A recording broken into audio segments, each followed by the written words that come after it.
Welcome to LilyPad. Let's take a look at the Children tab. We will first look at the Child List page. Child List brings us to a list of children currently in your care.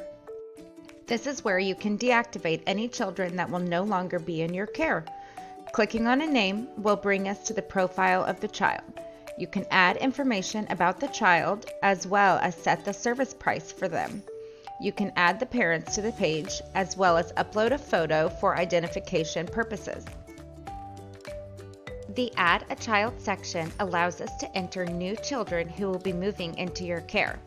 Fill in their information and assign them to their parents. Then click the blue Add Child button to save your entry.